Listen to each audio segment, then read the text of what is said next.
Welcome to Random Number Generation. This is episode 48, Super Mario Odyssey, Talkatoo with Dangers. We're going to get into what that means in a second here. But first, a few announcements. If you've missed out on any of our GDQ Hotfix shows, check out our archive of past runs and shows at youtube.com/gamesdonequick. If you are watching on YouTube, hello, it's wonderful seeing you all today.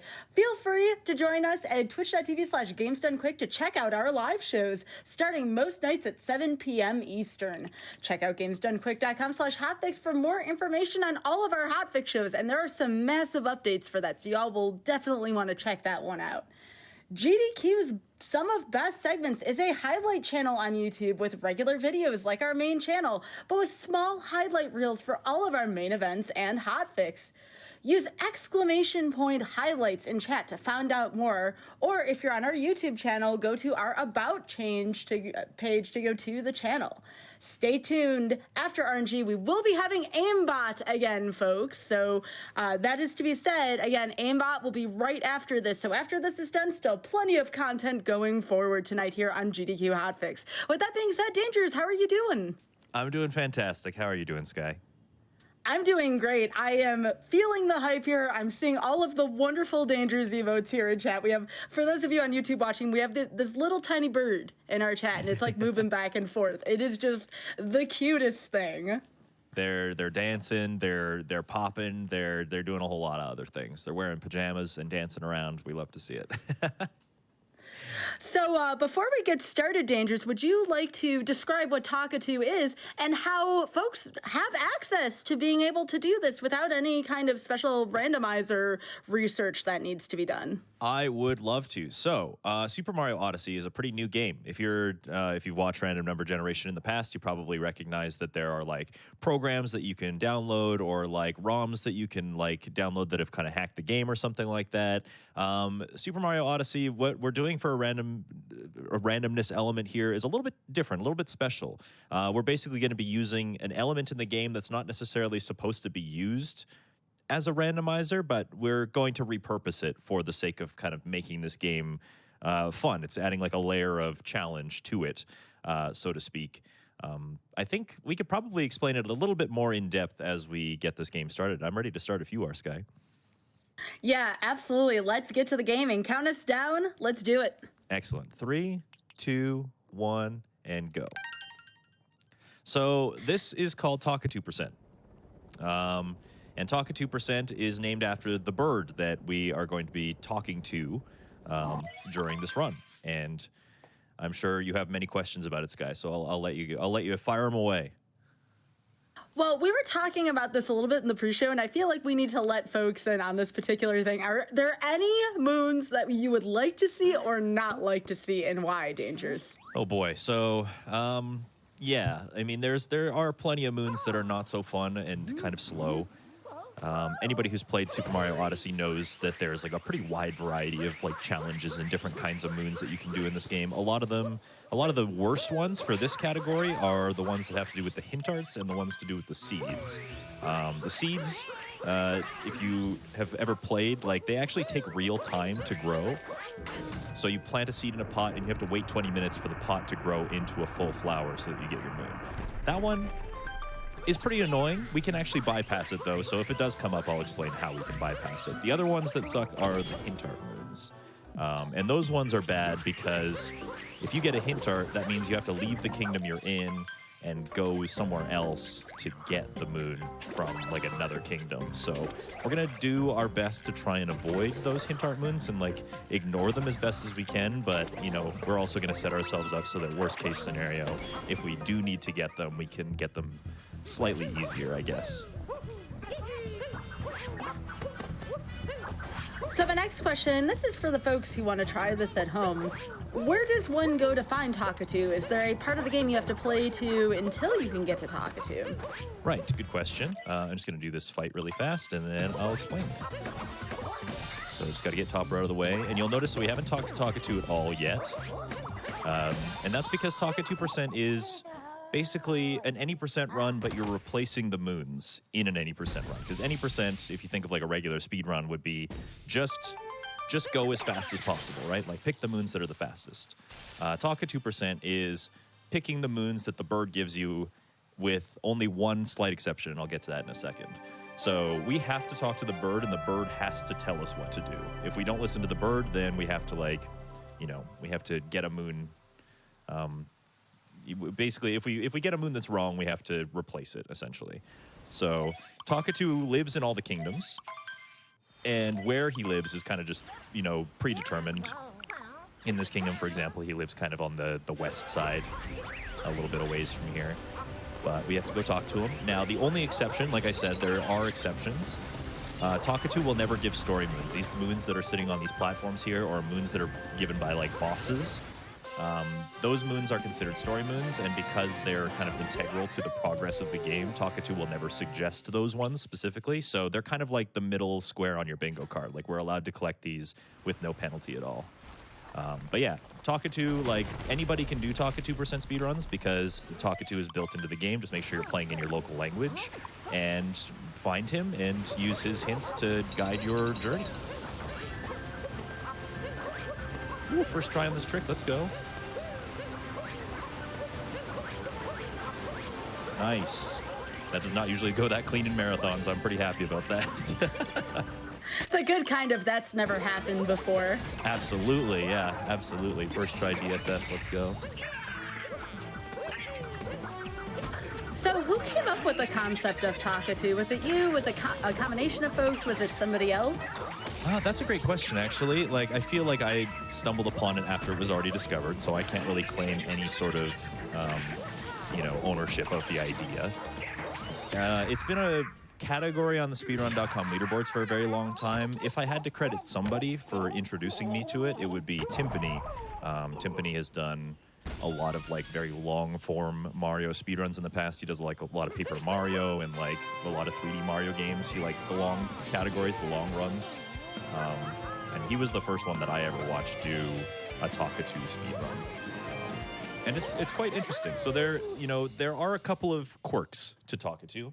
There are a couple of gimmicks that need to be kept in mind. He'll give you the suggestion for moons, and all he'll give you is a moon name. So in order to do this category, you have to have a pretty good understanding of, like, what moons are what. There are even some that are, like, kind of obscurely named that, you know, even I have trouble with sometimes.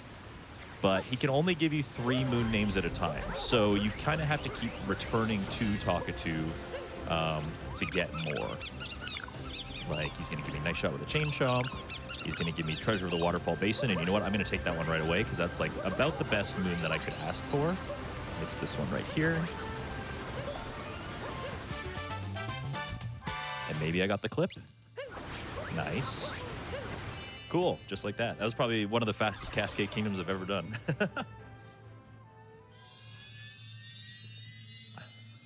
So yeah, he can only give you 3, and then once you've gone and collected one of the moons that he said, it kind of, like, frees a Talkatoo slot so you can come back to him and get another moon. And we have to kind of continue that way until we fill all the bubbles. You can see how many moons we need to leave a kingdom, because when we enter a kingdom, there will be, like, hollowed out circles underneath your coin count in the top left corner of the screen, and basically we're just trying to fill all of those circles with Talkatoo moons. And yeah, the only restriction being that, like, Talkatoo will never say story moons. So we can use those to our advantage. We can kind of route those in. And a lot of, like, organizing, I guess, a lot of organizing the speedrun and making it so that you go as fast as you possibly can is, like, taking those story moons into consideration and using them in your routing strategies. Like in Seaside, I think Seaside is probably the one kingdom that you'll see that uses that to its fullest potential.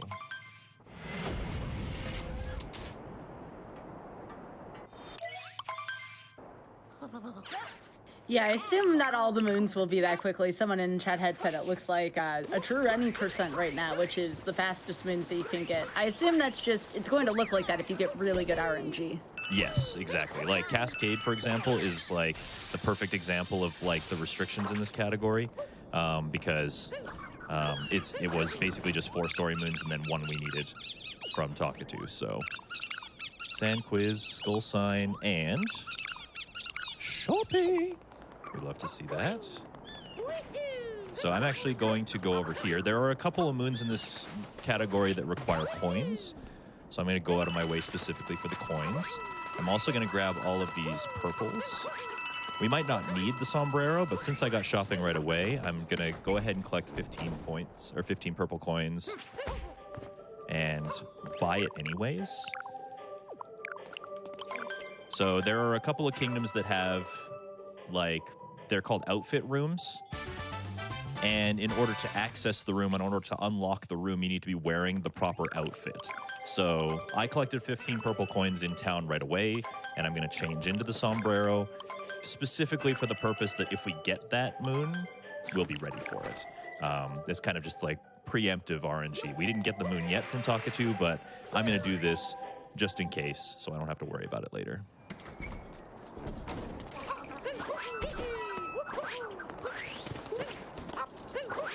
All right, what else you got for me?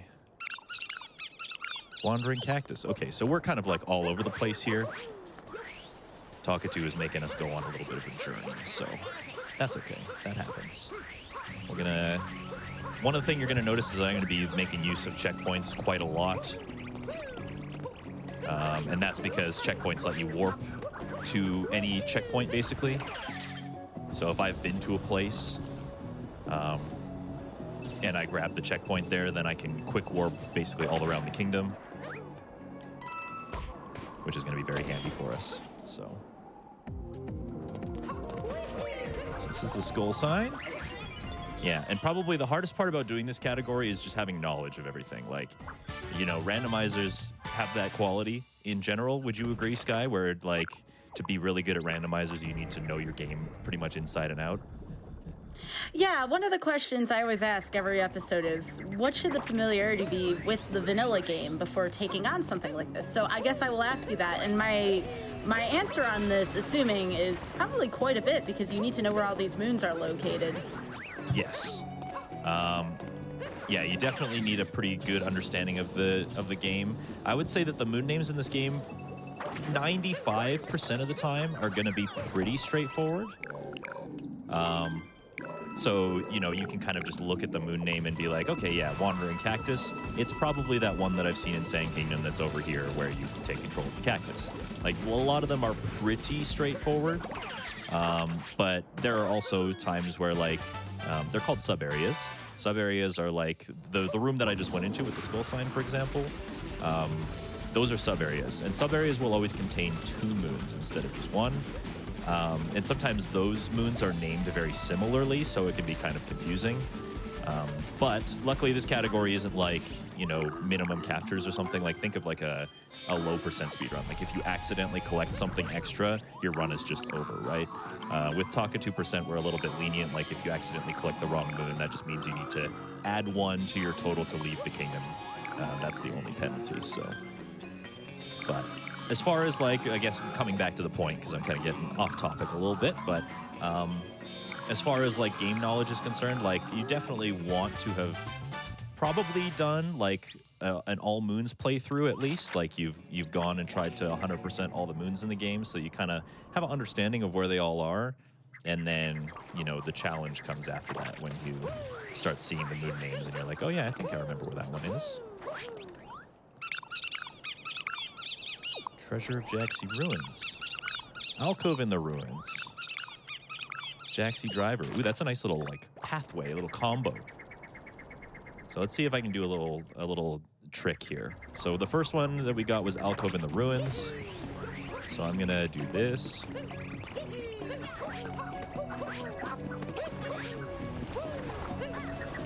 Throw Cappy there, hold him out, and then home him in at just the right time. Yes, perfect. So that I capture the bullet bill that was flying above my head, and then I can use this bullet bill to traverse my way over here. And this is where Treasure of the Jaxi Ruins is. And then we can use this sign to call a Jaxi to go into the Jaxi Driver sub-area, which is this one right here. So, you know, the RNG, we're really at the mercy of the RNG in this category. Like, we basically just have to, you know, say, sir, yes, sir, Talkatoo, sir, I will grab all the moons you want, sir. And sometimes he's very nice about it, and sometimes he's not. This one, we got pretty lucky that all 3 of the moons kind of, like, lined themselves up really nicely, so we can just run through grab them, and then go back to town and ask for 3 more. But sometimes, you know, you get like one that's like on the other end of the map, and then you get one that's like right beside you, and then you get one that's like on the other corner of the map. So you tend to be doing a lot of like backtracking to Talkatoo, so that you kind of are hoping for that lineup to happen. You know what I mean? Now, if something goes wrong in this category, is it Cappy's fault this time, or is it Talkatoo's fault? I think they share the blame about 50-50, to be honest. Talkatoo definitely is the initial kind of instigator, but Cappy still has to get you there, so. On the statue's tail. Oh, okay. Yeah, we'll do this. So we got sheep herding, and then we got notes on the palm, which is kind of far away, but that's okay. And then we got the inverted pyramid, so that's going to be interesting. You remember that trick that I was practicing in the pre-show, and I was like, well, I really kind of hope that I don't have to go up here, but it would be kind of cool if I did. Do you remember, Sky? Yeah, so yeah. I just got a moon that basically said, yeah, you're going to go up there. So we'll see how that goes. If I get the trick, I will probably pop off, just, you know, fair warning, because it is probably like one of the hardest tricks that I can do in this showcase anyway. But I also got sheep herding, which is just, you can see how fast this is. But yeah, I would say Talkatoo definitely takes a lot of the blame for things that go wrong in this category. A couple other moons that I might not want to see. Seaside has volleyball. I'm sure everybody who's played this game is very familiar with volleyball. I could get a volleyball moon, and I really don't want that. I could get jump rope, which isn't necessarily difficult, but it is very long. It takes a long time to do. So it's the moons that I don't want to see are the ones that take forever. So hopefully we don't get too many of those. So if I have 4 moons remaining, you're going to see that I'm just going to stop talking to Talkatoo then, because the one moon that he gave me is up at the top of the pyramid, which is where I need to go. And then the other 3, I can use story moons. And like I said, story moons are kind of like your free pass. We can use the story moons without any penalty, because Talkatoo will never suggest them to us.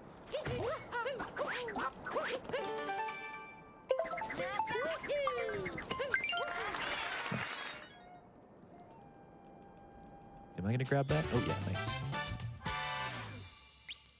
So I think we just need 3 more moons. How long have you been doing Talkatoo? How long, like, has it been a number of years? Is this something you've been doing recently? I've been doing Talkatoo speedruns pretty close to as long as I've been... Space's Treasure Vault, okay. Pretty close to as long as I've been speedrunning this game, I'd say. So, somewhere in the ballpark of, like, 2.5 years now. When did I start? 2018, and now it's... Oh, I guess it's closer to 3. I guess it's closer to 3 now. Yeah, so pretty substantial amount of time, I'd say. And I think when speedrunners, you know, when speedrunners do their thing and they do like kind of the daily grind and they try and go for their main categories or whatever, it's pretty easy to kind of get bored of the grind, I guess. Anybody who's lived that speedrun life kind of understands that, like, once you hit a plateau in something, you can sometimes get kind of bored of it, right? You can kind of, you know, grow weary and not, you know, you might not see some progress or something. So it's fun to, like, change it up. And I think randomizers are a really good way to do that. So it's like kind of a natural progression. Oh, I didn't actually want to capture that guy, but that's okay. We have a question from the chat here, and how big is the pool of moons that Talkatoo pulls from? That's a great question, actually. So if you've ever played Odyssey, you know that, like, kingdoms can have upwards of, like, 40, 50. Sand Kingdom actually has, like, 96 moons in total. But Talkatoo is at least generous and fair enough to restrict the amount of moons. Jaxie stunt driving? I'm going to get the bird. He restricts the amount of moons to, like, your progression in the game. So Sand Kingdom right now is in what we call a pre-peace state. So the kingdom is in disarray. Like, you can see that it's frozen over in some places. That's all relevant. to the story, right? Like when we clear the story, then the ice goes away and the desert returns to normal, and then more moons are available because of that. So Talkatu will never give me a moon that can't be got in this state, which is very, very nice of him. Because if he did, then I would probably cry a little bit because this category wouldn't exist. We wouldn't be able to do it. So Talkatu will only ever give us moons that are available in the state of the game that we're currently in. And that's the pool is as big as like the kingdom's pool of available moons, I guess, if that makes sense. All right, let's see.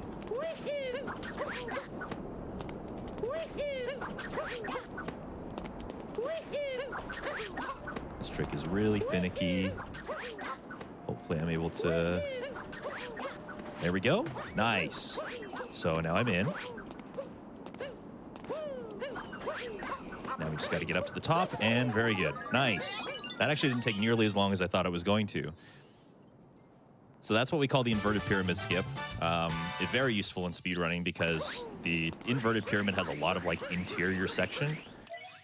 And by doing that little trick, slipping through a crease to get inside of the pyramid, but like still outside the pyramid, we can get to the top really, really fast. And so this is Harriet, and we're actually not even supposed to be able to fight Harriet until we've collected like a bunch of other story moons. Like skipping the pyramid is kind of a big deal. But because we did, we can just fight her right away. And she gives us a multi-moon, which is actually 3 moons all at once. And because they're considered story moons, we get them for free. They're like the free square on a bingo card. So we're going to use that. As soon as this fight is over, we're going to go right back to the Odyssey, and we're going to have all the moons we need. So we can just leave. Just like that.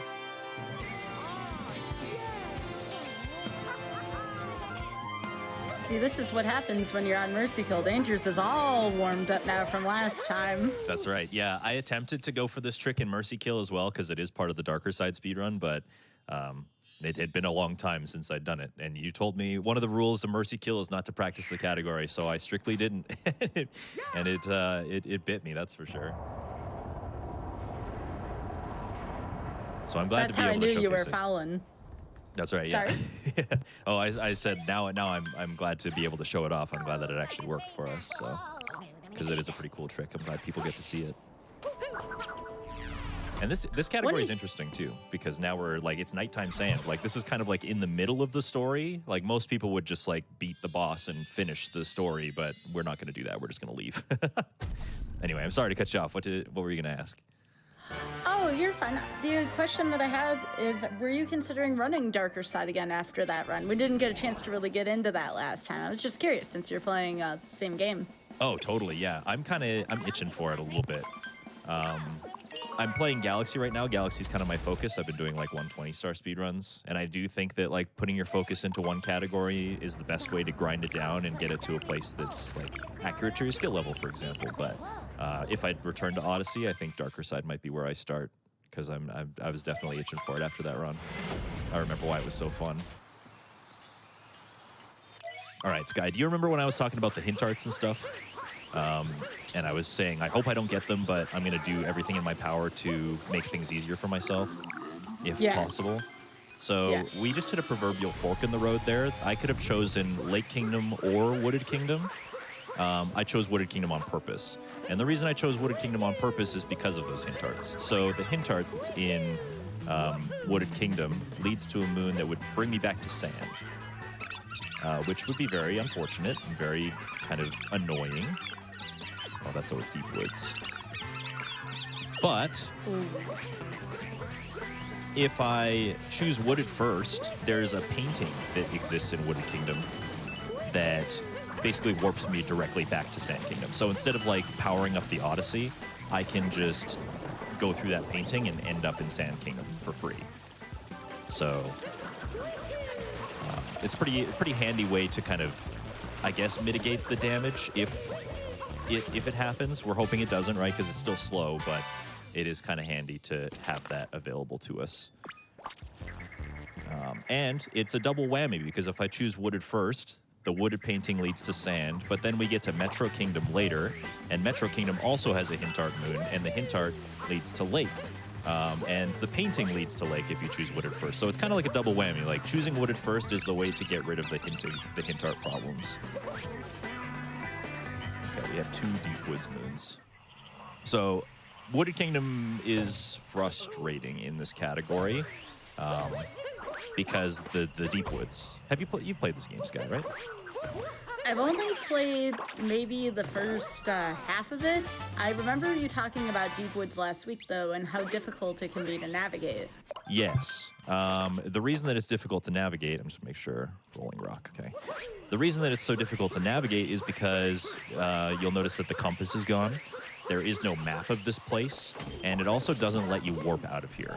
So if I want to leave, I have to grow a beanstalk.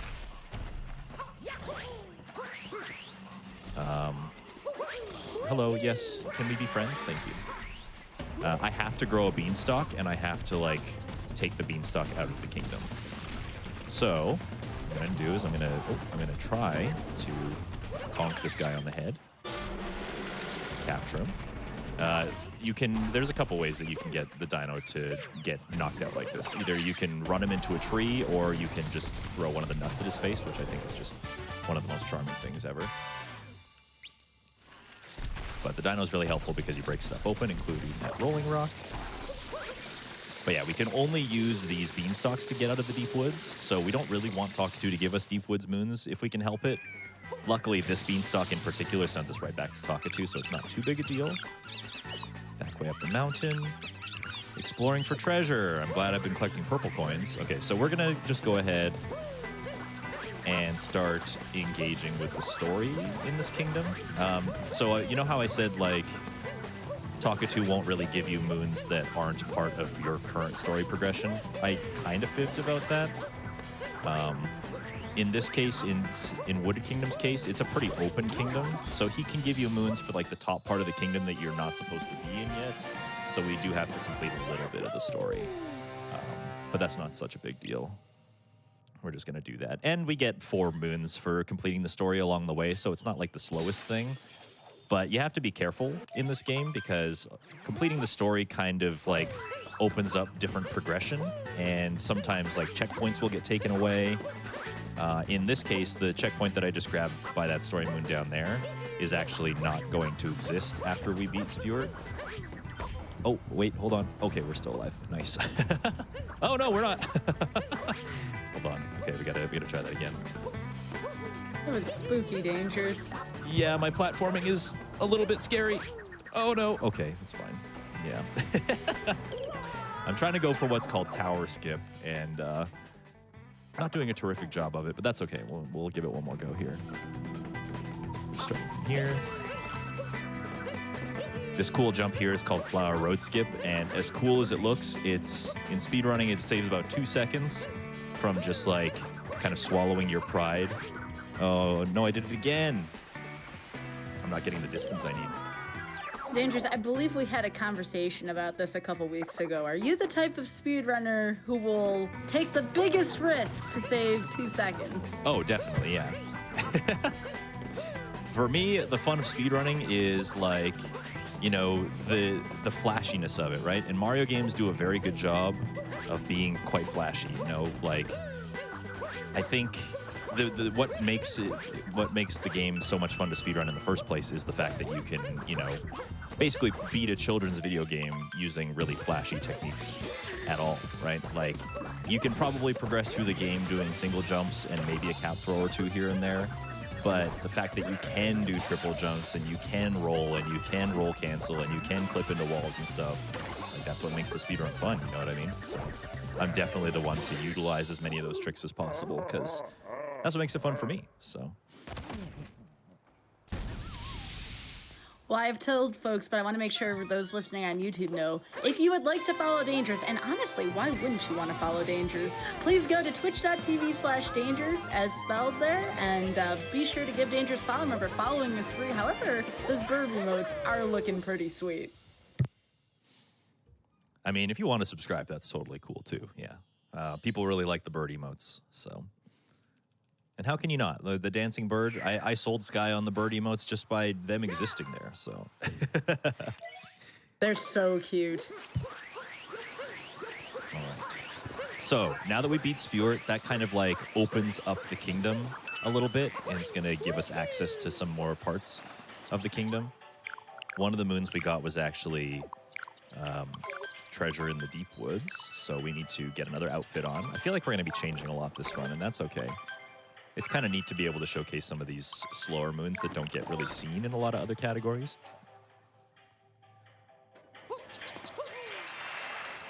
So we're going to put on our Explorer outfit. You know, we're just dressing for the occasion. That's kind of why I like the speedrun too, is like there's a lot of dressing for the occasion, and it's very fun. So there's some coins there, and then a moon that we actually need right there. So I'm going to grab those coins. That was a Talkatoo moon.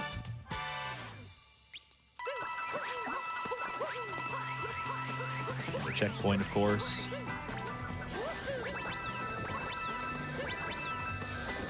Now, I'm going to do something a little bit cheeky here. So I'm going to... That platform up there is another story moon. So in order to get that story moon to spawn, we need to break all 4 of these panels. So I'm going to go ahead and do that. And then I'm actually going to leave. And I'm going to come around this way. One of the moons that we got was back way up the mountain, which is this little 2D area over here. And as we come through this 2D area, the cutscene that was playing behind us is actually going to finish and then reveal the moon. That's supposed to happen basically instantaneously, but because we turned around and like took it off the camera, the game gets confused, which I love that, by the way. That's a pretty common 3D game trope, is that like in order to save memory, the game is specifically going to kind of unload things that aren't on the camera just to save that memory. So the game still remembers that the event happened, but it's trying to, you know, physically make it stop so that it can think about other things. And then we just grab it. So one of my favorite parts of this so far is the fact that there is, I mean, this is with any randomizer, but there's so much on-the-fly routing that you have to do with this Dangers. It's so cool to watch it.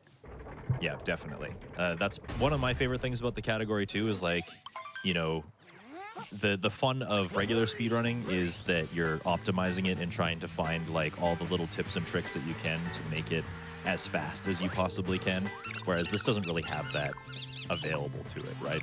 This is like you just have to have your knowledge of the game kind of carry you through all of that, and you just have to follow your gut, follow your instinct, I guess. And it's really fun to kind of like try and figure out how you're going to piece some things together. And some of the combinations that you get are really fun too, especially, okay, so when we get to Lost Kingdom is probably when we're going to see the funnest combinations, because that kingdom is like super, super small. And in order to go fast in that kingdom, you kind of need to be very keen about where everything is. Actually, let's do this jump again. Okay, hold on. Something about this platform is very cursed today. There we go. I was gonna say, Dangers, you said we got to do this jump again, and you didn't sound very happy about it in particular. Yeah, it's a little scary, I suppose. A little bit scary. Oh, great question from the chat here. Dangers, what is the worst moon you've ever got? I assume from Talkatoo. Yes, great question. I hope I don't get it, because it is objectively the worst moon in the entire category. And it's in this kingdom, actually. So, you know, I might have just jinxed it, and we might see it. We'll see. But the worst moon I've ever gotten is probably a treasure made from coins. And if you actually watch the GDQ showcase of Talkatoo that I did, I got it there. It's a moon that is in the deep woods, so it already is bad for that. And then not around the corner. Okay, that's really nice. It not only is it in the deep woods, but it requires 500 coins to spawn. So you have to go into the deep woods and then give this plant 500 coins in order to make it spawn. And it's great. I mean, why wouldn't you love that? But that's why we've been specifically collecting a lot of coins. Like, you can get the shop moons from Talkatoo. Talkatoo will be like, oh yeah, go shopping in this place. And 100 coins per moon that he gives for that. But also he can give you treasure made from coins, and you need 500. Let's see if I can put it through the wall here. Nice. Oh, I did not mean to crash into you though, my friend. We just need 2 more. might have gotten into the outfit for nothing. We'll see if we have to go back in the deep woods. Elevator escalation, so that's a sub area. A treasure made from coins. You know what? Let's just do it. Let's just do it for Wait. fun. What do you mean, nothing? Mario looks very stylish right now, Dangers. Don't you dare. I love this outfit. You know, that's a very good point. Yeah, that's a good point. I actually did get a good combination of Deep Woods moons. If I'm going to get treasure made from coins, I'm glad that I'm getting the outfit moon as well. So it wasn't for nothing. It was, yeah, he's looking stylish, and we're going to get the moon associated with it. Everything's fine. But of course, as soon as I mention treasure made from coins, it shows up. So I'll show you guys what this is. We grab this coin coffer, dude, and this plant, suspiciously wealthy plant, we're going to literally grow it using coins. It requires 500. A lot of people, when they get the coin coffer, they think that they need to like spit coins individually using like the X or Y buttons. But I can shake my controller and stand on top of it, and it'll do it way faster. So I think 347 is the magic number. I'm going to go a little bit beyond that just in case. Now, the worst part about this moon is that we have to actually wait for the plant to grow. It's not enough that like 500 coins makes it grow. We have to wait for it to physically grow, which is actually why this moon is particularly good, because we can go into like a little sub area and make it like unload and reload so it grows immediately. So we got kind of lucky there. We're still in the deep woods, so it's not great, but we got kind of lucky there. You know, you knew that was going to happen, Dangers, and I didn't realize that that moon was in this kingdom. Had I known, I may have asked a little later just so that wouldn't happen, but, you know, I'm starting to wonder if my show and ADEF's show is cursed after that.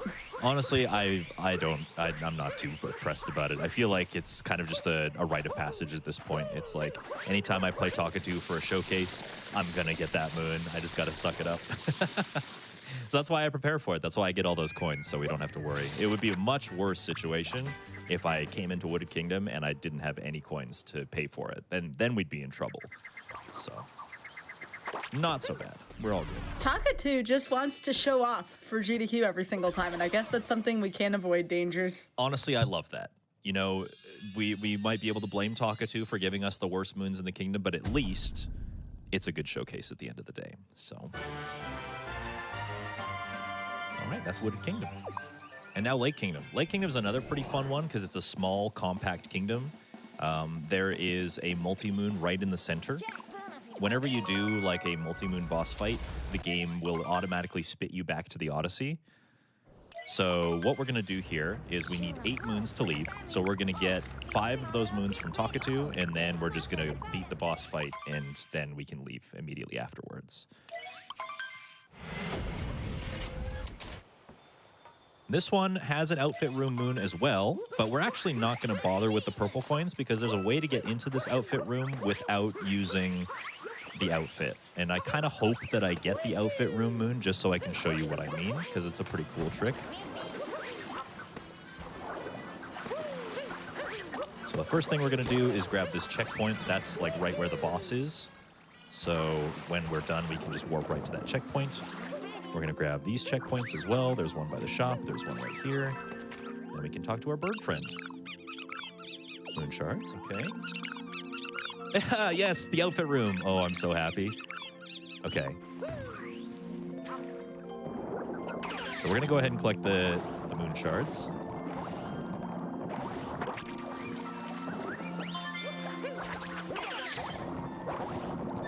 And of course, like stuff like this is like you have to have a pretty good understanding of the knowledge of the game to just know where all these moon shards are.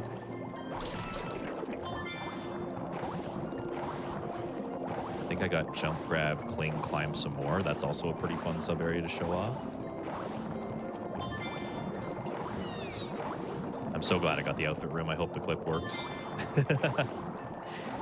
So yeah, I Feel Underdressed is an outfit room moon where you're supposed to get in some sort of swimwear, whether that be like the Mario's boxers, or whether that be like the actual swimsuit that they have for sale in the Lake Kingdom. Some sort of swimwear. You're supposed to get into swimwear, and that's what unlocks that room. But we can do something a little bit cheekier. I'm going to show you right after I get up into the sub area, whenever that is. There we go. So this is the jump, grab, cling, climb, some more room. And you're supposed to like use these ledges, and you're supposed to like climb on the ledges.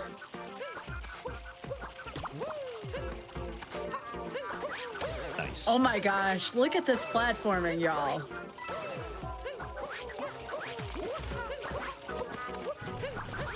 Nice, perfect. Wow, that was such a clean room. Oh my gosh, Dangerous, that looked great. Yeah, I love when that room goes perfectly well. All right, so now we're gonna get that outfit room moon. So we're gonna come here and we're gonna position ourselves perfectly right here. Might take a couple tries.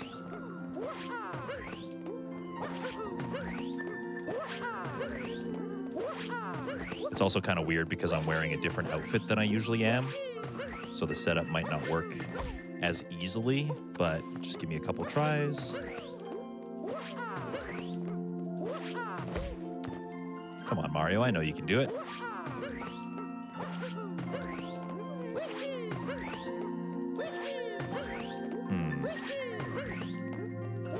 I think I'm standing in the right place.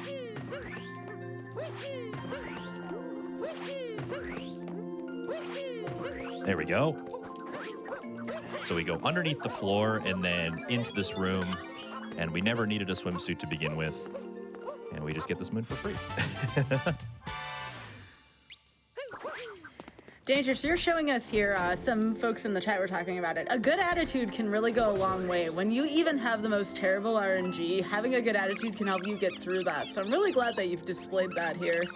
Oh, absolutely, yeah. I mean, I just, the way that I kind of look at it is there's so many moons, and like some moons are slow and some moons are fast. But at the end of the day, there's like so much in this game. I think this game like makes it pretty easy to have a good mindset, to be honest, because even the slow moons typically have some sort of fun thing that you can do to showcase or just do and have fun with it. So, you know, I just really love speedrunning this game just in general. So it's the game makes it easy is what I'm trying to say. Oh, oopsies. Go. Now, I did say we were going to get 5 moons and then do the boss. We've only got 4. But that's because one of the moons that Talk2 gave us is like right beside the Odyssey. So we can do this boss fight, get warps to the Odyssey, grab that last moon, and then be on our way. So would you recommend if, let's say someone had played through the game once or twice, not even all the moons, just most of the moons, would you recommend that someone could even play this casually, even without any tricks, just with some familiarity of the game? Oh, definitely, yeah. Like, the tricks are just me kind of showing off what the game can do, and I'm glad that Talk2 is giving me the moons that allowed for that, but by all means, like, anybody could casually pick up this category and try it for themselves. Absolutely. I would recommend that if all you do is like an any % run or two, like if you've played the game through once, but you haven't really gone the distance to beat it 100%, that maybe have like a Polygon or an IGN guide handy with you so that if you don't know where a moon is, you can kind of like look. If you want to go hardcore mode with it, you can just kind of guess your way through all of them. You know, that's kind of the beauty of this Talk2 format is like, you know, it's totally up to you however you want to play it. The timer is just a suggestion, right? Like the timer is just there as an additional challenge. But if you just wanted to do a playthrough of Super Mario Odyssey where you just talk to the bird and followed along with his suggestions, there's nothing wrong with that. I think that's super fun. Well, speaking of fun, I've really enjoyed this so far. You've showed off so many different tricks, and even in the worst case scenario, you've gotten it done very quickly. Yeah, decently fast. I'm actually pretty impressed with how well some of these tricks are going as well. So, you know, knock on wood, I could go downhill from here, but but it's been really good so far.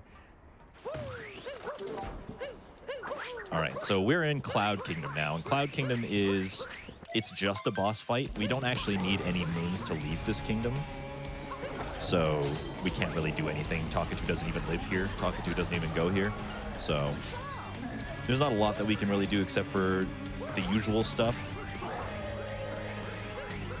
I went out of my way there specifically for that little 8-bit Luigi. That's what we call a hint art. And they exist all over the place. We've been getting them kind of pretty frequently, actually, just all over the place. That one doesn't lose us any time to pick up at all because we have to wait for Bowser's like hat throw phases anyways. So 200 free points. It just requires good platforming to get it.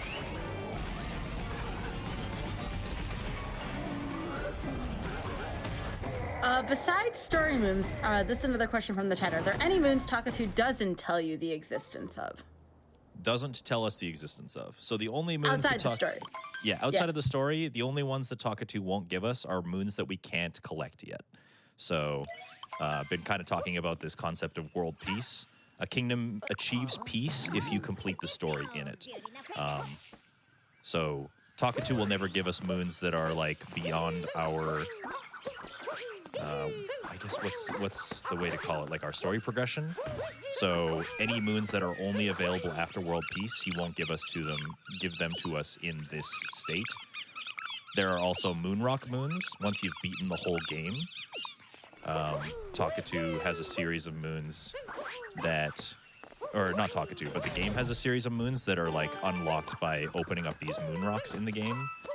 Talkatoo won't give us those either, but he will give them to us, but only if we've like reached that part of the story for ourselves, which is really nice. It's a really nice feature that they added in. Like if they were giving us all moonrock moons, then we might have a problem.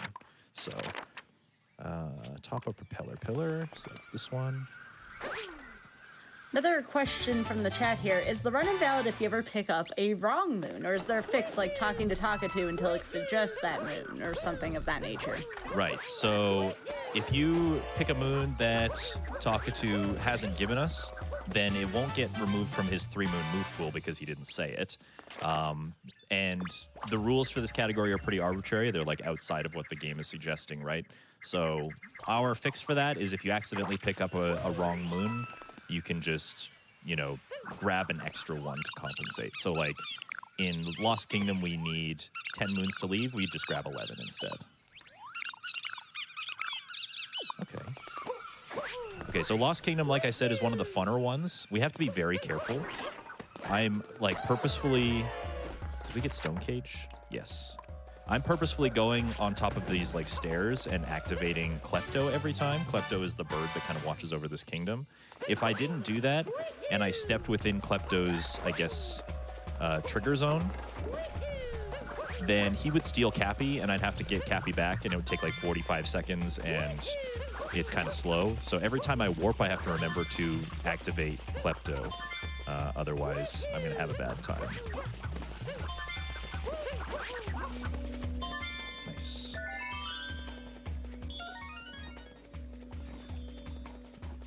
And we're really lucky that like the whole kingdom isn't covered with that zone, because that lets us traverse most of the kingdom like unabated. Very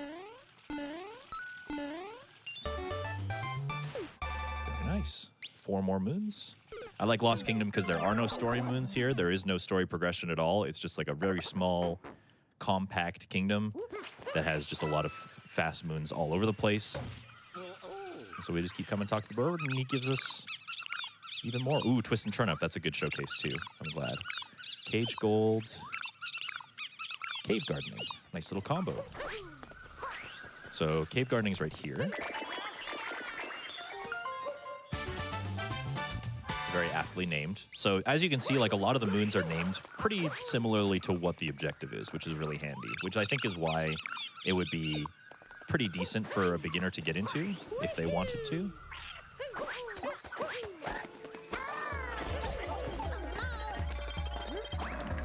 Yeah, that's not. Let's try that again.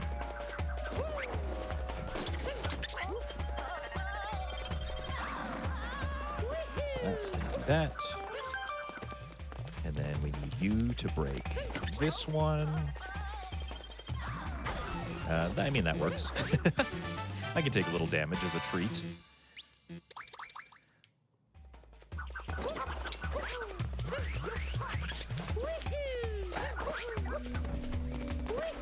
And now I'm going to do something a little bit weird. I'm going to die on purpose. Maybe I can just warp, actually. I'll just warp. No need to die. No need to lose 10 coins. we're going to capture my buddy Glydon. The last moon that I have in my pool is called Twist and Turn Up Treasure. And it's this moon over here. And the intended way to get this moon is to bring one of those, like, wigglers from the rest of the kingdom over here. But instead, I'm going to position Glydon here. And I'm going to dive into this alcove and, like, home in Cappy at just the right moment so that I don't hit the slime, so that I can warp back, grab the moon for free. Much, much, much faster than bringing a wiggler all the way over here to, like, stretch into the hole instead. I'm honestly, like, every kingdom is just like, okay, there's this one moon that I want to show off. It'd be really cool if I got it. Score, I got it. Let's show it off. Like, I'm super stoked about this run right now. You're going to make folks wonder if this is actually randomized or not based on that description. You're just going to have to trust me on that one. Don't worry. The best is yet to come. I know, like, we're approaching some of the kingdoms that have hint arts in them now, so it's only a matter of time before Talkatoo starts giving us seed moons and Talkatoo moons, and it's only a matter of time. You know, Talkatoo giveth and Talkatoo taketh away. So Metro Kingdom is huge. I think, aside from Sand Kingdom, it's, like, the biggest kingdom in terms of moon count, and a lot of them are in sub-areas. So this is a pretty slow kingdom. It's also the kingdom that requires the most amount of moons to leave. You can see the top says 20.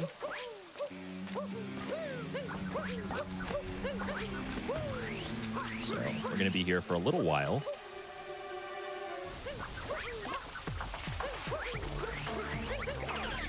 We're just going to be trying our best to collect as many checkpoints as we can along the way. All right, let's see if I can climb this tower really fast. Like that. Nice. Good platforming. And then, little known fact, there's like lots of platforming stuff on the right side that the game wants us to kind of like weasel our way through, but we can kind of just like long jump and use that pole instead to basically get all the way to the top. And you're noticing that I'm passing a lot of moons that are just like out in the open, and that's because Talkatoo doesn't exist in the nighttime portion. For Metro Kingdom, we have to get to where it's daytime. We have to beat the Mecha Wiggler before Talkatoo is like brave enough to come outside. So this part is mandatory. We have to get up to the top of the kingdom like as fast as we possibly can. We need to take care of this Wiggler as fast as we possibly can, and then Talkatoo will show their face. So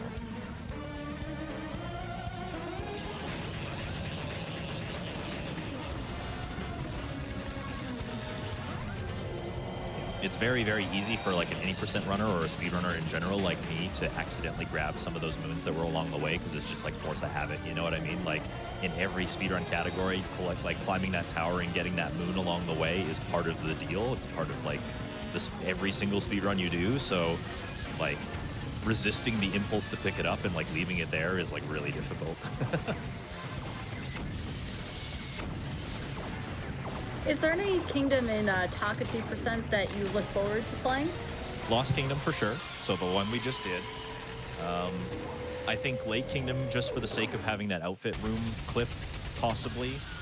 And Luncheon, I think, is really fun as well. So we'll see Luncheon a little bit later on. The one kingdom I would say that I like dislike the most is probably Snow.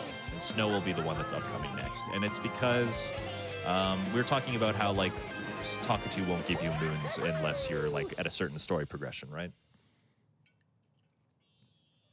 When it's Snow Kingdom, the story progression is very limited. Like if you haven't completed the story progression at all, you're confined to basically just like a very, very small pool of moons that you can't really do a whole lot with. So you're basically going to get the same moons every single time anyways.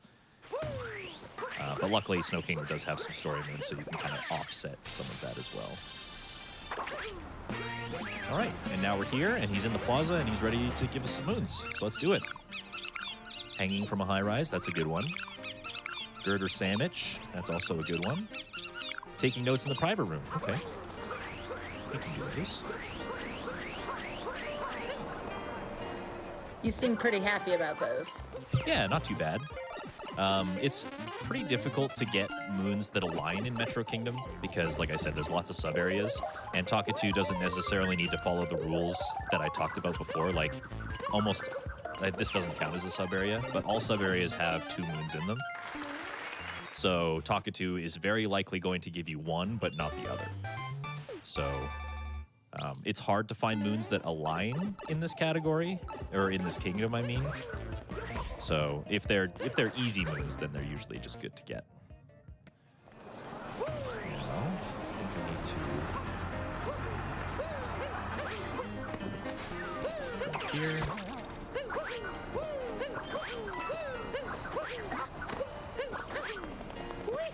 This is Girder Sandwich right here. And that was one of the moons that, like, in speedrunning you would get because it's like it's right there. Am I gonna get that? Oh yeah, let's go. Nice. That was a pretty tight jump. Okay. Sharpshooting under siege, okay. Dizzying height. So now we've got we've got a bunch of moons all over the place. So sharpshooting under siege. Here. And this is a sub area. And we've only been given one of the moons in the sub area. And it's the quote-unquote hidden one. For sub-areas, there will always be like one main objective, and then there'll be one moon that's like hidden away somewhere. So in this case, you're supposed to collect 5 moon shards to reveal the main moon, and then you're supposed to find this box that's kind of hidden up in the sky. Oops. And this is what's called sharpshooting under siege.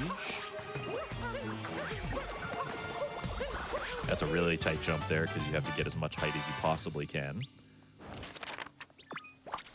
So there's a question. Is there any way for you to get racers the same seed, so to speak, and race this? I want to say no, but I'll defer to Rangers on that one. Sorry, Dangers on that one. Unfortunately, as of right now, no, there is not. And Odyssey is a pretty new game, which is why we've kind of deferred to using Talkatoo as a randomizer, because one hasn't, like a good one hasn't really been developed yet.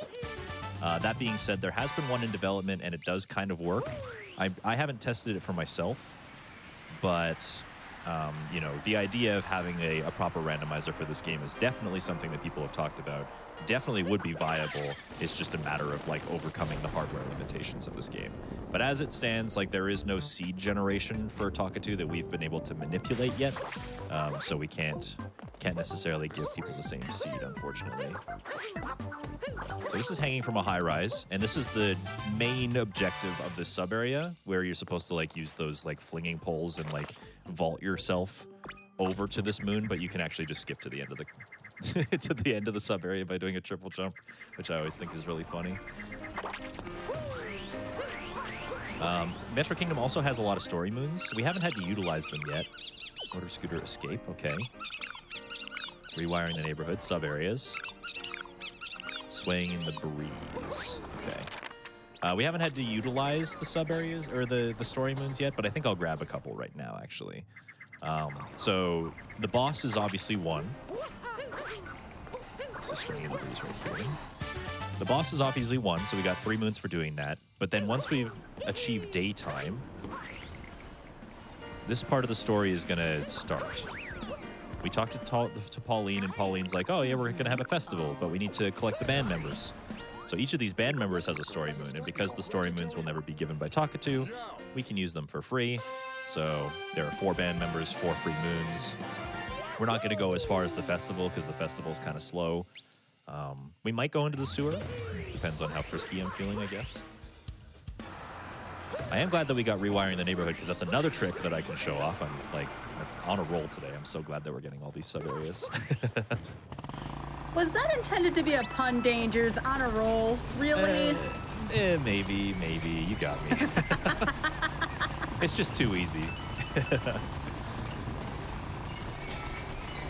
So this is one of those sub areas that has, again, 2 moons in them. The moon that we need is the one at the end. So you're gonna see this stack of boxes has a moon on it, and we're just gonna drive right by it. We could pick it up. So there's some strategy, right? We could potentially pick it up, and that means that Talkatoo will never give it to us because we've already collected it. We would have to collect an extra moon, but at least we wouldn't have to worry about coming back into the sub area. So like, going for really good times in this category can sometimes use that strategic rule to their advantage, if that makes sense. Okay, so we're going to line ourselves up on this crate, and we're going to just roll into the wall. Now we're inside the building, and we can skip through this building too, and this is the outfit room. So Metro also has an outfit room that can be skipped. You're supposed to be wearing like the Super Mario Maker outfit for this one. But instead, we can just clip through the wall. No need for that at all. Rewiring the neighborhood is the main moon in this room. So we gotta get all the moon shards. I'm seeing a question in the chat that I'm gonna go ahead and read out, Sky, if that's okay, because I think it's a good question. Go for it. Yeah, yeah. Somebody is asking if New Donk City, if World Peace is after you beat the Mecha Wiggler or after the festival. You would think that it would be the Wiggler, right? You would think that the Wiggler would be what triggers World Peace, but it's not necessarily. It's actually the festival. World Peace is in kind of like big, broad quotation marks. It's basically just the story of the kingdom. So in a lot of cases, it's like the final boss of the kingdom is what triggers that, but in this case, it's doing the festival is considered part of the story. Secret coded tunnel. Vaulting of the highways. Oh, that's the other one in that sub area we were just in that I cheated. I can't cheat this one though. So I'm thinking, just because this kingdom's so long, I think we're going to do a wellness break after Metro's done, if you're cool with that. That would be perfect, yeah. What other moons did I get?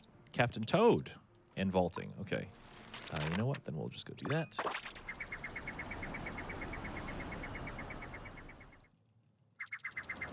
And we're almost done with Metro. We just have... yeah, we just have like 7 moons left.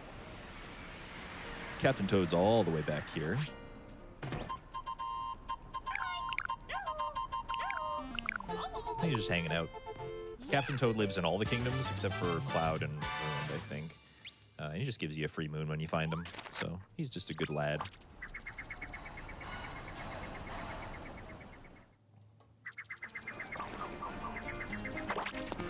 I never realized how many sub-areas there were in Metro until I've seen you going through a lot of these. Lots, yeah. So many. Oh, Jump Rope Hero and Bullet Building. Okay. So Jump Rope Hero, this one, again, is like one of the ones that I wasn't hoping to get, but at least it's only Hero instead of Genius. A lot of these like mini games that either have a timer or a counter or something, they typically have 2 moons associated with them instead of just 1. A lot of the moons in this game come in pairs. So Genius would be jump roping to 100, which is a lot. Luckily, he gave us the one where we only need to jump to 30, so it's a little bit easier for us to justify this. So what I'm gonna do actually is I'm gonna grab this, and then I'm gonna go talk to this guitarist over here, and the guitarist is another musician, so he's gonna give us another moon.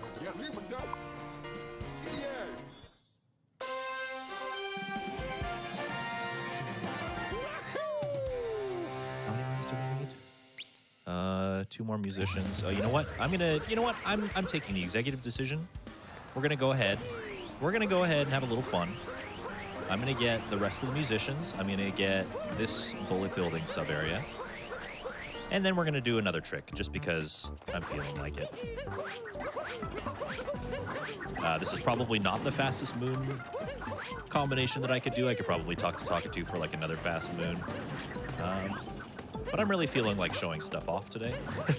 It's working so far, so hopefully I can keep that streak going. Yeah, I mean, everything that you've done in terms of like tricks and clips and everything, it's really remarkable. Yeah, and another like fun element of why this category is really fun is because like if you do have all of this in your arsenal, then you know there's a lot to show off. There's a lot of cool stuff that you can do in just like one average playthrough of Super Mario Odyssey, right? So we got the trumpeter. He's vibing on the roof.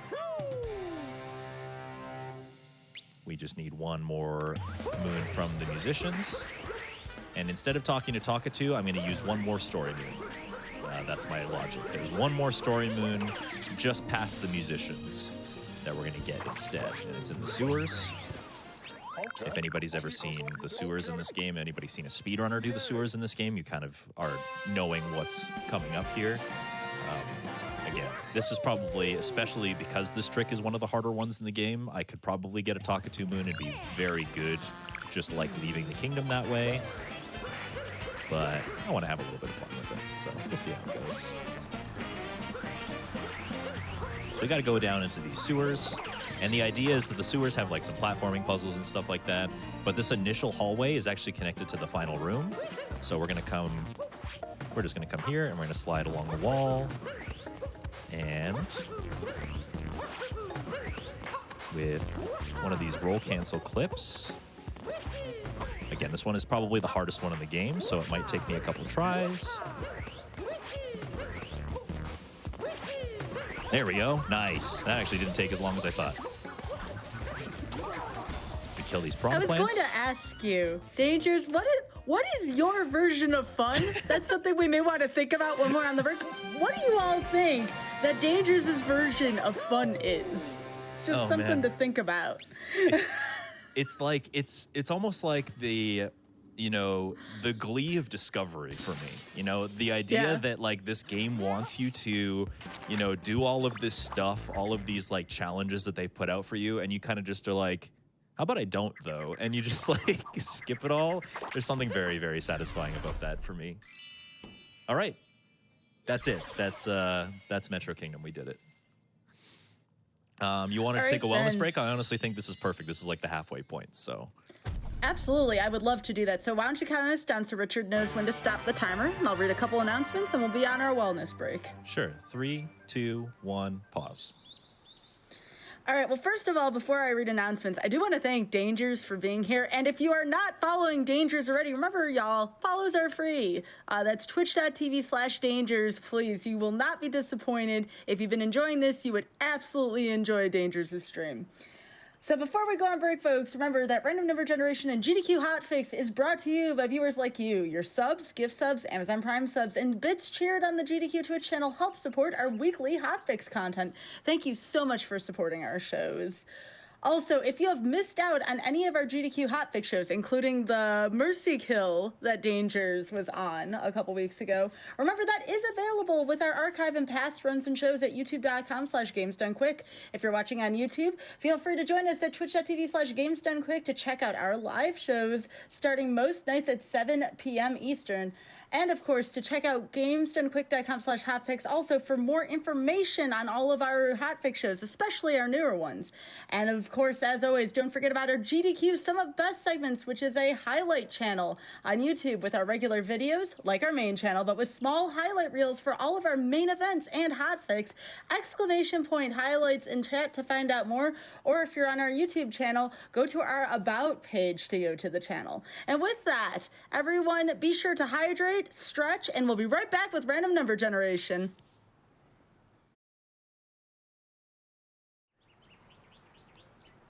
Welcome back to Random Number Generation, everyone. We are joined by Dangers, and we are doing Super Mario Odyssey Talkatoo%. And again, we'll do a brief recap of that as soon as we get underway. Are you ready to go, Dangers? You bet. All right, let's do it. On your count. Right. Counting us back in 3, 2, 1, go.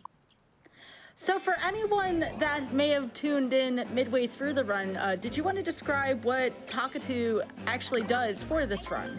Absolutely. So Talkatoo% is basically just an any percent run. We're just trying to get from the start of the game to the finish as fast as possible, but with one caveat. This is an in-game randomizer, but it's not necessarily supposed to be. Talkatoo is a bird that lives in all the kingdoms, and when you talk to him, he gives you a suggestion about a moon that you might be missing by telling you its name. So what we're doing is we're using that randomly generated name to basically select the moon pool that Talkatoo's going to give us. So if Talkatoo tells us to collect a moon, we have to go get it. That's basically the rules. It's an any percent run, but the moons are determined by a bird that's very chatty and very knowledgeable. And that's it.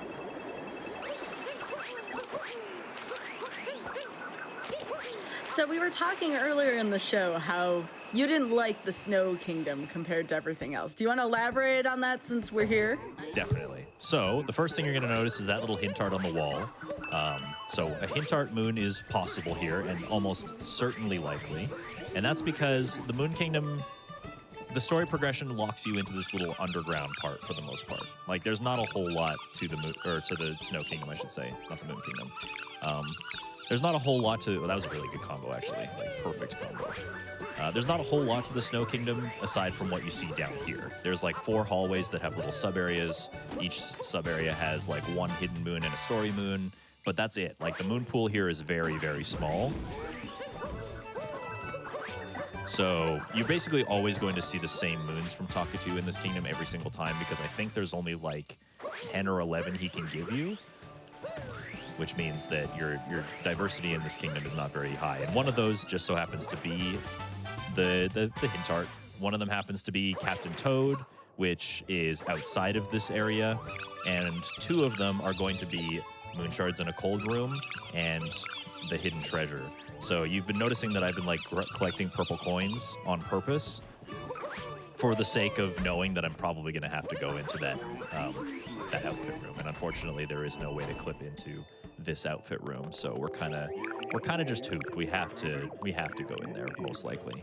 It's pretty unlikely that we never get the moon shard or like the cold room moons. So yeah, Snow Kingdom is kind of rough because you kind of know that the RNG is pretty limited. Like you're gonna have to do just about everything, including purple coins and including Captain Toad, which is outside, and it's kind of a mess.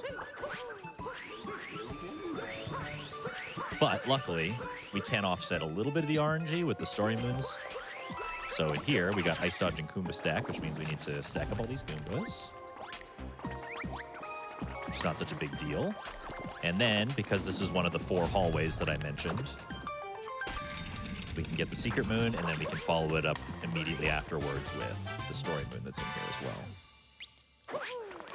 And a reminder that, this is an any % run, but Takatu tells us what to do. The story moons are moons that Takatu will never, ever give us. If they're on this, like, platform, and they give you this cutscene with the red background, they're a story moon, and they will never be given to you by Takatu because they're part of the progression. They're part of, like, what you're supposed to do in the game anyways. Takatu will only give you the suggestions of other moons that are kind of hanging around. Behind Snowy Mountain. Okay, so this one we're actually not going to do the story moon in here. We're going to get the moon, but we're not going to get the story moon. And the reason we're not going to get the story moon is because it comes along with a boss fight. And it's probably like one of the harder boss fights in the game. We have to fight Rango, which we fought in Lake Kingdom earlier. But in Snow Kingdom, it's even more difficult because Rango has like an icy arena. And that icy arena makes that fight incredibly difficult, and also it's really slow. So we're just going to grab behind Snowy Mountain. We're going to try and get around the mountain without dying. Let's see if it works. Ooh, perfect. And we're just going to leave because Rango's really slow. And we have enough purple coins now that we can go buy the outfit if we need to go into that room. We might not need to now, actually. Maybe we can avoid it. We'll see. We're getting all the little sub areas. Oh, that actually wasn't what I was supposed to do. That's okay. So Blustery Arch is this one up here. And then we can get the story moon in this room, which is just up ahead.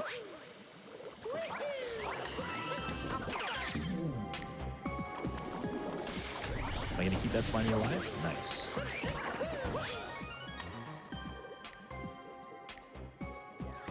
Is there a reason why you wanted that kept alive there, or were you just being sarcastic? No. It actually is a good thing. It's very complicated to explain. It's one of those like this saves 0.3 seconds and it's barely noticeable kind of things. But whenever a cutscene triggers in this game, like to talk to an NPC or to spawn a pipe in, like I just did, the game usually pans the camera like you saw just now. Slip behind the ice. Okay, yeah, I need the outfit. The camera will usually like pan to a specific location before the cutscene begins. So what you can do is move the camera closer to that predetermined location so that it doesn't have as far to pan, essentially. So leaving that Spiny alive means that Mario's closer to where the camera needs to be to trigger the pipe spawning in. So it saves a little bit of time. You might have also, like, barely noticed that there are some times where I'm specifically, like, going into first-person mode before talking to NPCs a lot of the time with Talkatoo, because we're talking to Talkatoo a lot. And sometimes what that'll do is instead of the camera panning slowly, it'll snap to where it needs to be. And that saves time, too. So it's just little minor time saves. Okay, so we got both of the moons in here, but we only need one. So I'm not going to bother with the moon shards at all. I'm just going to... It was this one, right? I think so. Just look behind the ice. Yeah. Yeah, there it is. And now we don't need the moon shards. We can just leave.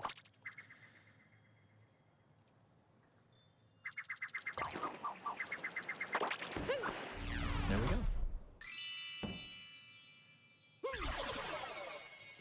Now, That didn't seem too bad.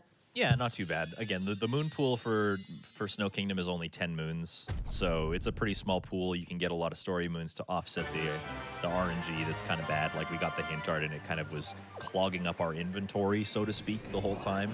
But because there's a small moon pool to pull from anyways, we're kind of expecting to have to do the worst stuff in there, so we prepare for it in advance. Now, Seaside is another kingdom that's kind of weird in this run. So there's also 10 moons that we need to get in this kingdom. It's a lot bigger, though. So we could use Talkatoo, and we could just get all 10 of our moons by talking to Talkatoo the whole time. But it's going to actually serve us a lot better if we use Talkatoo as minimally as possible and just use the story moons. It's the safest thing to do, because the story moons are consistent, of course. We got to know what we need to do. Ooh, relaxing dance. I haven't seen that in a while. Okay. Interesting. So okay, we did have a question from the chat saying, what determines the seeding or what moons Talkatoo gives to you? What determines it is just, well, that's, I guess, the beauty of it, right? That's the RNG. Nothing really determines it at all. Again, the only variable is going to be like what state of the kingdom you're in. So the moon pool grows as you kind of achieve world peace and you achieve like different states in the game, but nothing is actually determining what moons you're going to get. It's a full pool based on like what's available at any given time, and you could get any of those moons. So there is no real determining factor. It's just you won't get any moons that aren't available to you yet. And that's basically it. All right, we actually get to do a couple of tricks here. I'm really glad. So the moons that we got are all kind of just all over the place. We're gonna use these story moons.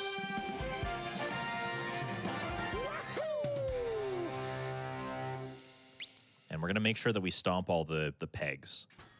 So these little buttons are we're skipping all the cutscenes so you can't see, but there's a boss that's kind of sitting on the top of the kingdom there.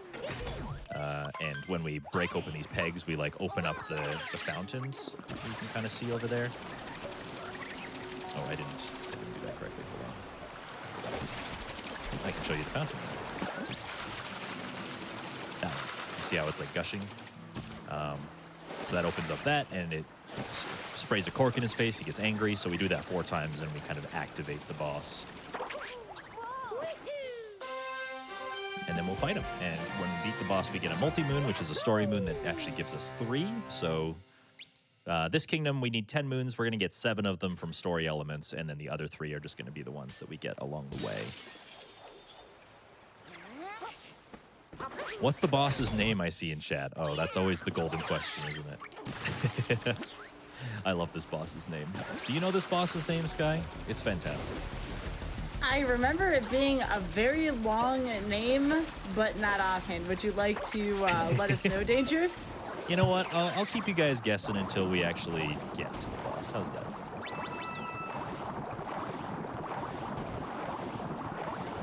So we actually got a pretty good little combo over here. We got Bubblaine Northern Reaches, which is just revealing this moon here. And then I'm going to do what's called a fish clip. So Seaside is surrounded by like an invisible wall. Otherwise, you could like swim out forever. But by positioning the fish here and then doing this, I can actually just squeak by that invisible wall, and now I'm out of bounds, and I can see like the entire kingdom from the bottom side. We got Sphinx's underwater vault, which we can access from the back like this. And the moon is just sitting in a treasure chest. So, very handy, very fast. And then we're gonna get a fish, and we're gonna continue on our story moon journey. The last moon that we got is I Feel Underdressed. Or no, sorry, Relaxing Dance is the one that we got. I Feel Underdressed was the last one. And a Relaxing Dance is the outfit room of this kingdom. We're actually doing a lot of outfit room stuff today, and I'm kind of happy about it. Like, we get to showcase all of the kingdom's outfits, and I'm, you know, that's pretty rad. So. Yeah, Mario kind of looks silly in a snowsuit in this kingdom. Yeah, he definitely does. The last thing we're going to do... well, actually, no, we can probably get him in the snowsuit right now. Or out of the snowsuit right now. That's probably the best way to do it. Oh, no. Actually, I kind of messed that up, didn't I? That's okay. We can make this work. We can make this work. So I'm going to grab a Gushin. I need one of these guys to get me up to the top of the kingdom, where the last seal is. Up there, you can see it. So we're gonna use...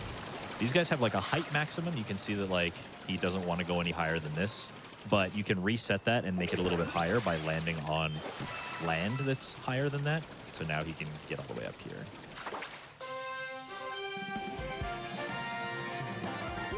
Now I have to figure out how I'm going to get back over to the purple shop, because I forgot to stop by there to buy my outfit, but that's okay. I think there's like there might be a Gushin right below me. That Dory you see in the background with all the purple hats, that's who's going to sell us our outfit for this kingdom. So we just got to go take a quick visit over there.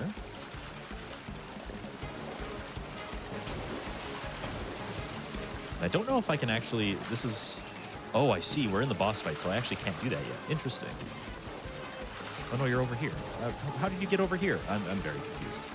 Yeah, we can't actually access the shop. You can see that the dude is, like, scared. And that's because Brigadier Mollusk Lancer, the third offender of Blaine, is terrorizing the town, you could say.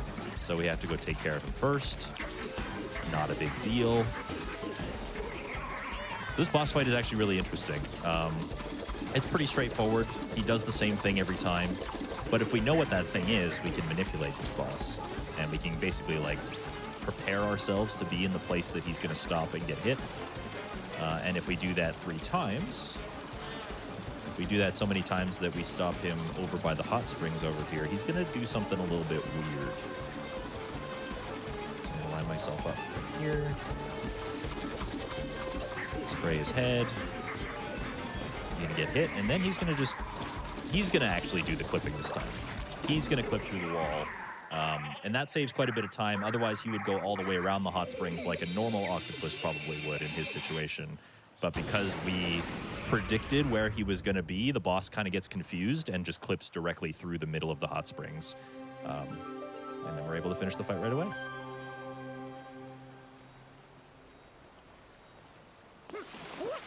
They want you to say the name again because some folks in chat missed it. Oh, you missed it. Oh, that's a shame. Well, yeah, Brigadier Mollusk Lancer, the third offender of Blaine. And I know people probably think that's a joke, but like, you can't make that stuff up. That is the actual honest to goodness name that they gave this boss in this game. It's fantastic. All right, so we need one more moon, and we need to go put the proper outfit on. Now they're not scared. This is a kingdom that is achievable of peace, by the way. This is kind of an example of it. So if we were to go to talk to Talkatu now, he would have like a whole brand new set of moons on top of the ones that he would give us before, associated with, you know, the kingdom's new state, essentially. But we're not going to be here long enough to see any of that, so... So yeah, We get to put on the little resort outfit. I don't actually get to do this very often. Like, there are so many moons in Seaside that you don't have to really worry about going into the outfit room. I'm kind of just doing this for the sake of showcase, though. We can maybe get some dance emotes in the chat while we're listening to the relaxing dance music.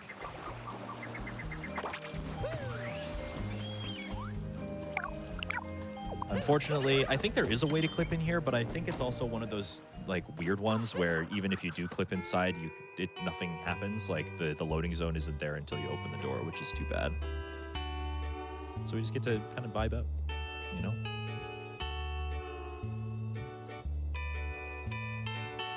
Oh, this is cute.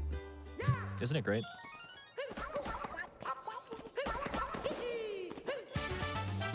All right. Now we have our 10 moons. And now we can get out of here. And remember when you were asking me what my favorite kingdoms in this game were for Taka 2%? Yeah. Luncheon Kingdom is coming up right next. So.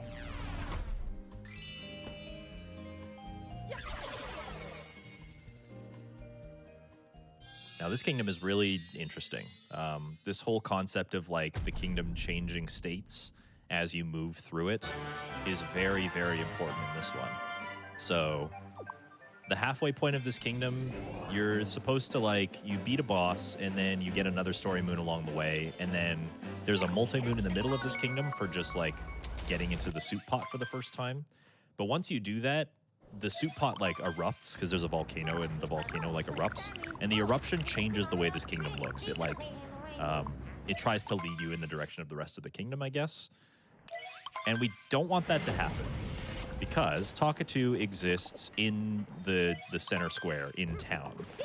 And if we progress the kingdom to the point where the volcano erupts, then the checkpoint that's in town will just suddenly not be there anymore, which is very bad for us. So we need to make sure that we leave getting into the soup pot for like very, very last. That multi-moon is good because it's 3 moons basically for free. But we want to make sure that we leave that for last, otherwise we'll be doing ourselves like a really bad thing by removing a very important checkpoint. So we can do this boss, and then we'll get access to town after that, and then we'll speak to Taka 2.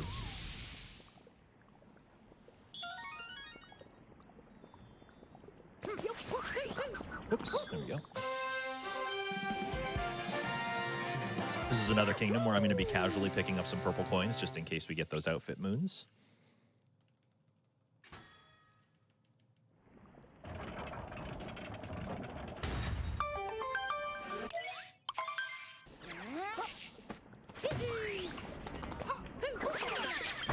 This checkpoint right here. So after the soup pot, that gets deleted basically until we complete the kingdom fully. So we got to make sure that we do not do that. Ooh, love above the lava. Okay. Oh, that's a really kind of harsh combination of moons, actually. It's kind of forcing our hand with the story progression a little bit.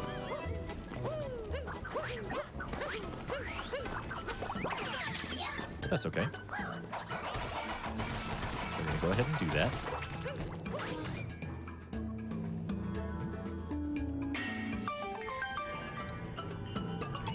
There's apparently, according to chat, a lot of tricks that you can do in this kingdom. Do you have any that you hope that you're able to do, or any that we might not be able to see because they're moons much later on that you'd have to defeat Bowser first? The sub areas in this kingdom are like, they're very risky. They look really cool when you do them. So those maybe. Yeah, it's tough to say. I just want to double check what moons I had here. We had Golden Turnip Recipe, Love, and Taking Notes. Okay. Oh, wait, for Golden Turnip Recipe, we need this guy. Oh, I stepped on him. That's not good. You know what we're going to do? We're going to...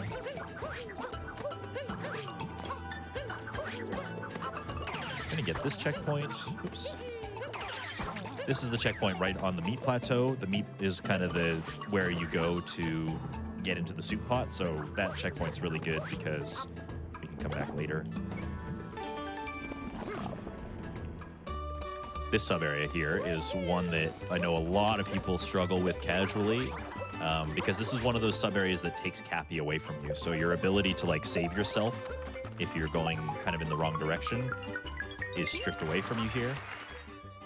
So moving around in this sub area can be kind of tricky.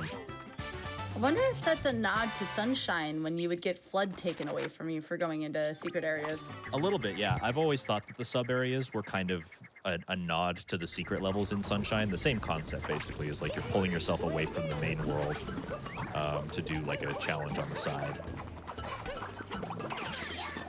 Those were always, in my opinion, the best areas in all of Sunshine. I like them too, yeah. I mean, some people didn't like them because, you know, Flood is a pretty handy resource. But yeah, I always like those areas too. So one of the moons we got was Golden Turnip 3. There are actually 3 turnips in this kingdom that can spawn moons.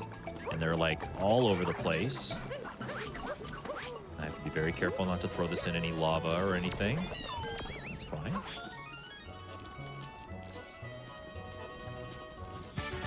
And that one is probably the worst of the 3. But I was going to say, that one looked really difficult, and you made that look so easy. Yeah. Lots and lots and lots of practice for that one, I'll tell you.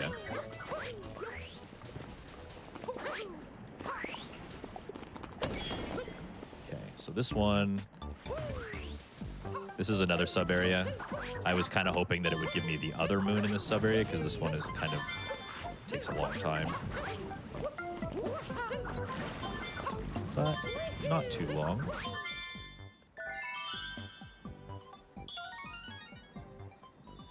And then I think what I'm going to do, I need love above the lava. So I'm going to warp back to... Actually, you know what? Maybe I'll just come here. Maybe I'll just leave from here.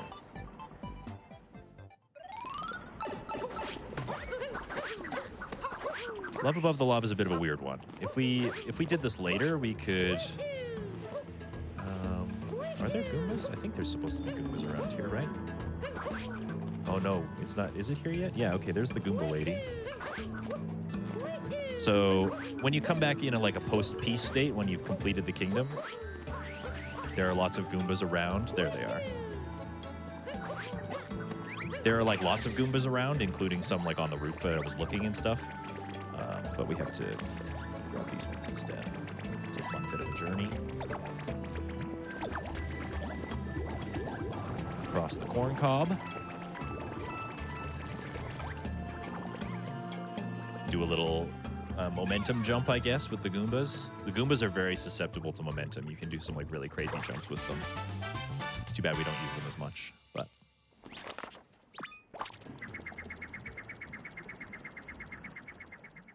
What else? What other moon did I get? Am I missing one? I think I'm missing one. Oh, I remember which one it was. But we're right here, so... Overlooking a bunch of ingredients. That one's actually in town, so that's really nice. Ooh, I got a good combo here. So, overlooking a bunch of ingredients, we're gonna get those purples, because they're right there. Just so happens to be right here, which is really handy. And we're gonna go back to talk to... Oh, shopping! I'm gonna go ahead. Dangers. Oh, go ahead. I was just kind of like thinking out my thought process here. I'm gonna grab these purples so that I don't have to visit the shop twice. But anyway, go ahead. There were some folks talking about how the game looks fun. How long did it take you to learn Mario's movement? Because I know it's not easy. It does take some amount of practice to move Mario, especially when you're trying to skip around obstacles or go across a large pit. How long does that take for you to get used to the controls? Definitely. I feel like I'm a bit gifted in that sense. I've been playing Mario games since since I have memories of being alive, basically. Like since I was 2, I've been playing Super Mario World. So I have a bit of a head start on that. I think I've grown up with Mario and therefore kind of understand how Mario moves and behaves and stuff. So it's a little bit more natural for me, a little bit easier for me. But even then, like when you're trying to learn how to speedrun a game, it definitely requires like a lot of practice. So I guess it depends on like what your level of expertise is and like what it is that you're trying to accomplish with speedrunning. The level that the level you're seeing me right now, like if you're asking me how many hours I've put into this game, somewhere in the ballpark of like 3,500, maybe 4,000 hours. to get to this kind of level of optimization. And some of like the world record holder speedruns of this game have put in like double that. So, but to get just a very basic fundamental understanding of the game, you can probably do it in, you know, like 200 or 300 hours to a point where you're like really satisfied with what you're doing. But, you know, speedrunning it's for everybody. So, like, however seriously you want to take it is how seriously you need to, right? My brother, for example, started speedrunning this game, and all he does is like one stream every week where he plays for like 5 hours, and you know that's good enough for him to get a 112, I think, is his time. So that's actually a really good one. Oh, right. So I got top of column in a row, which is right here. I think I got the one that was in the sub area. The cheese one. I don't really want to do that one. Crossing to the magma. Okay, this is one of those like weird ambiguous ones.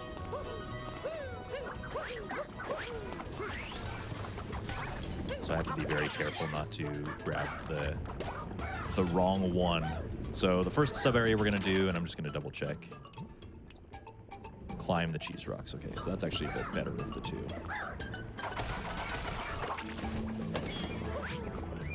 We just gotta come in here. The main objective of this sub area is to collect 5 moon shards that are hidden in the cheese rocks. But there's also one just hiding up in the top right here. This is a question for me, but do you ever speed run this game to any capacity and you're in this kingdom and you find yourself getting hungry by the end of it? Because I just saw that cheese and I was like, ah. Yes, I mean, this kingdom, people, okay, so the one question that I get asked a lot is like, if there was a kingdom that you could live in, what kingdom would you live in? Definitely Luncheon, because there's just giant food everywhere. That would be fantastic. I think, you know, you kind of get desensitized to it after a while, so like I definitely don't get hungry seeing this kingdom anymore, but yeah, I could see why somebody would, for sure. Okay, so we just need 2 more moons, because we're gonna get the multi-moon with the meat at the end of the kingdom. That's perfect. Honestly, that's the perfect combination that we just got. So, I only grabbed one moon, but we have another one in our, so, you know, quote-unquote, Talkatoo bank, and that moon just so happens to be really close to the Odyssey, so we're leaving it for last. Grab this.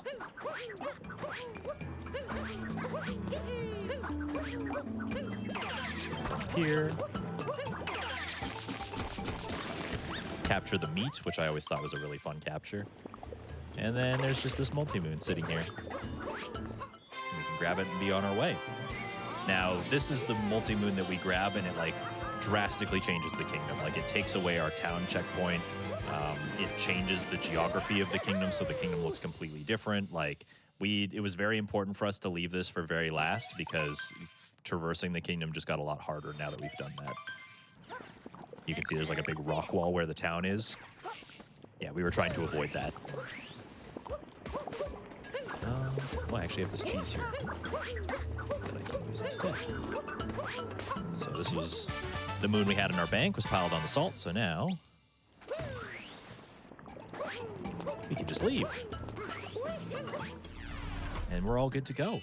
So I guess our bout with RNG is coming to a close pretty soon. So we have 3 kingdoms left now. We have Ruined Kingdom, we have Bowser's Kingdom, and we have Moon Kingdom. Ruined Kingdom requires 3 moons to leave, and we do a boss fight that gives us a multi-moon. So the 3 moons are already taken care of. Moon Kingdom is just, you know, completing the game. It's like the final part of the game. We don't need any moons to progress to a new kingdom, so there's no RNG there. Bowser's Kingdom will actually, I guess we can talk about Bowser's Kingdom when we get there, because we still have Ruined to do.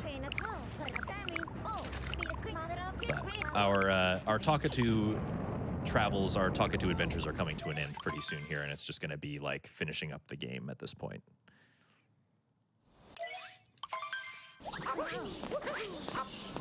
But we got to do this boss fight first. This is like, you know, if there are any glitch hunters out there, if you can figure out a way to skip the Ruined Kingdom completely, the entire Super Mario Odyssey community would thank you forever, because I don't think anybody really enjoys this part. It's pretty cool, pretty like stunning when you first see it. You're like, wow, Spyro the Dragon grew to like 100 feet tall and he's terrorizing this platform. It's very un-Mario, if you ask me. But it's also like one of the least exciting boss fights. So if you can find a way, glitch hunters out there, if you can find a way to get rid of the ruined kingdom, hit us up. Let us know. I always thought this looked out of place. I mean, if you were to take Mario out of this screenshot, it looks like Skyrim to me. Yeah, maybe take out the 8-bit Toad that's here as well. That probably doesn't really belong. Yeah, I would agree. They're the only things keeping this together as a Mario game right now, so. But yeah, like kind of Skyrim, kind of like Dark Souls vibes going on with this boss fight for sure.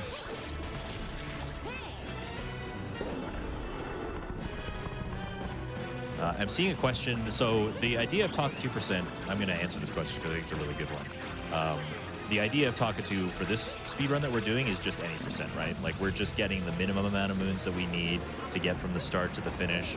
But you could expand the Talkatoo idea to however much of the game you want to complete. Like if you want to do Talkatoo all moons, by all means go for it. Like that's possible.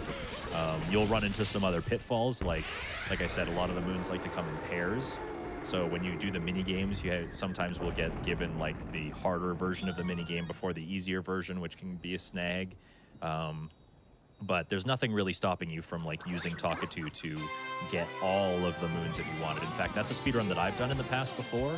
A regular all moon speedrun takes about 8 hours. Talkatoo all moon speedrun takes about 4 hours more than that. I think it took me about 12 or 13 hours. So you'll be in it for the long haul, is what I'm saying, if you want to do a Talkatoo all moons challenge. So.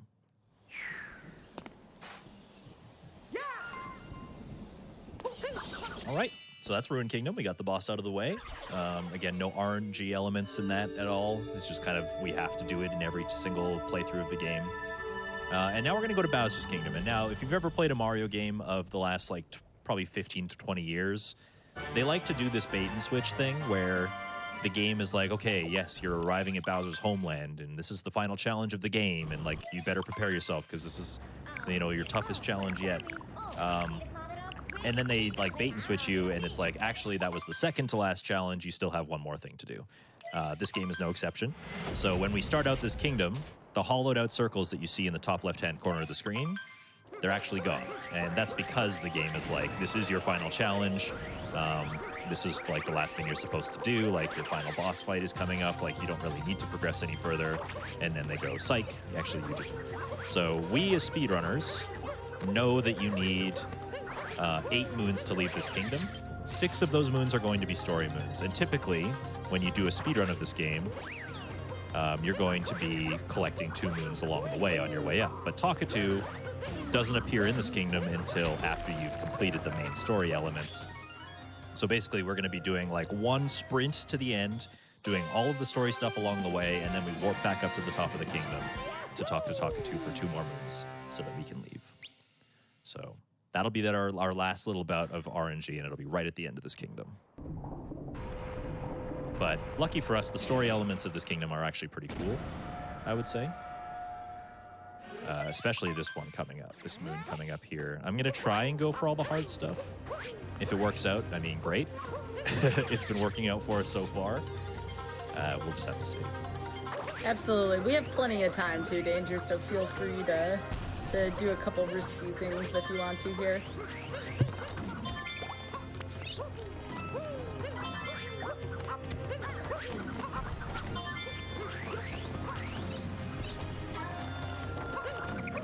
Oh, I just missed it. Oh, that's too bad. Okay, so what I was trying to do there, they want you to use a Pokio, which are the birds, to poke a bomb. Oops. Time loss dram is what they call that. They want to use the birds to like poke a bomb into the crate to blow it up. But if you position Mario in like just the right way, you can get the bird to do it by itself without you needing to capture it, which saves a lot of time.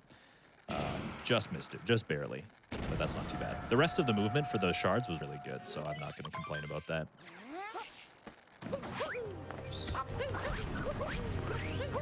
So why canonically do you think Takatu's not here? Do you think it's just a little too dangerous? Yeah, probably just a little bit too dangerous. Same thing with like Metro Kingdom, right? Like he wasn't in the Metro, the night portion of Metro, because it was just like, you know, there's just some dangerous stuff, you know? Takatu's trying to look out for their bottom line. You know, they're trying to make sure that they don't befall danger. And I don't blame them. You know, I don't want anything to happen to Takatu either, so. I think I showcased this last time we were here, this little trick here where you can like make the bomb suspend in the air. Actually, probably the most recently discovered trick in Super Mario Odyssey is that little bomb suspension trick. We like to call it Sar Bomba,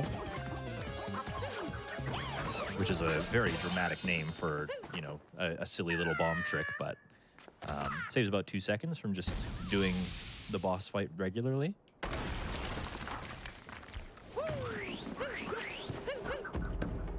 And then, I don't know if you remember this guy. We haven't seen him since the very beginning of the game.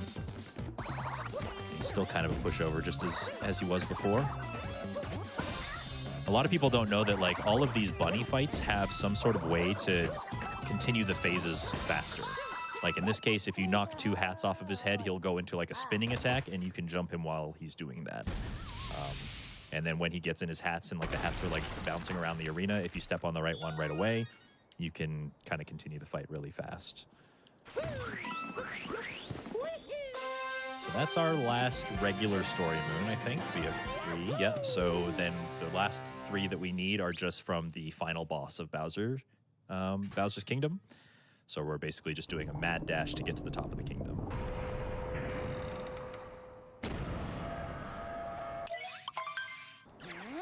And you probably noticed that I'm collecting checkpoints along the way. That's because Bowser's Kingdom is a very like spread out kingdom. So whatever RNG we get is probably going to make us have to use those checkpoints in some way.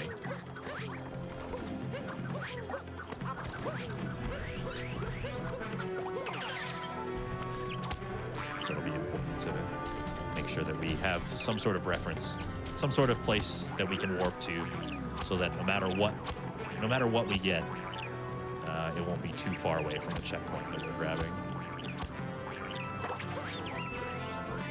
This one is especially important. You'll see why after this fight. Now, this fight in its entirety is just, you know, completely different from how you would see it be done casually, so.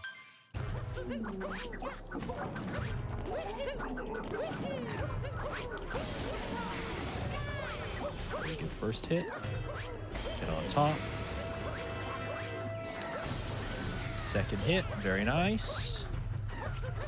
And then we just have to get on top. And now you might be thinking, well, Danger's just ground pound Harriet. She's right there. This whole stomping phase, you'll see that the legs of this robot, I can't really see them right here, but they're like rainbow colored. I can't hit any of the bubbles until they're not rainbow colored anymore, so I have to wait. Get back on top. Oh, wait a second.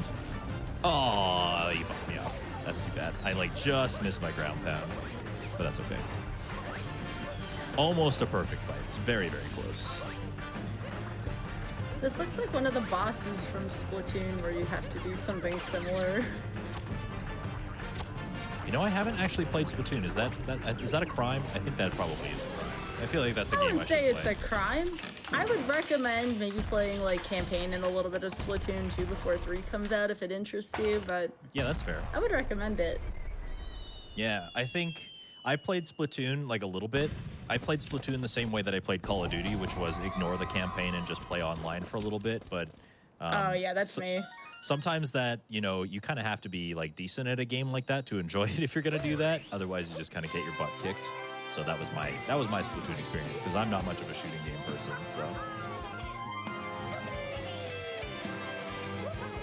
All right, there we go.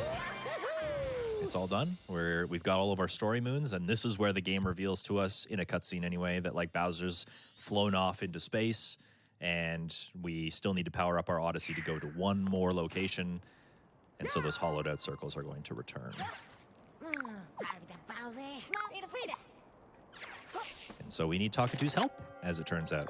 So that checkpoint that I said was really important, well, this is why. It's because Talkatoo has decided to park himself right up by this gate, right here. So if we didn't grab that checkpoint, we'd be in a world of hurt right now. Sunken treasure in the moat, okay. Taking notes. Fishing, question mark? Yeah, you know what, let's get that one.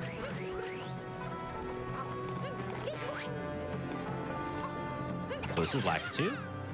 And Lakitu has like a little fishing thing that he can do as a capture. So we're going to use that to fish up a moon over here. Gotta go all the way over here. This big fishy. This one always like is very active fish, always like swimming away from me. Can we be friends, please? I'd really like that. There we go. This game is based on vibration. So there's like a little nibble and there's like a massive bite. And, you know, depending on when you get the massive bite is when you have to reel in. And then in the moat, I think this one, if I remember correctly, okay, yeah, it's definitely this one over here.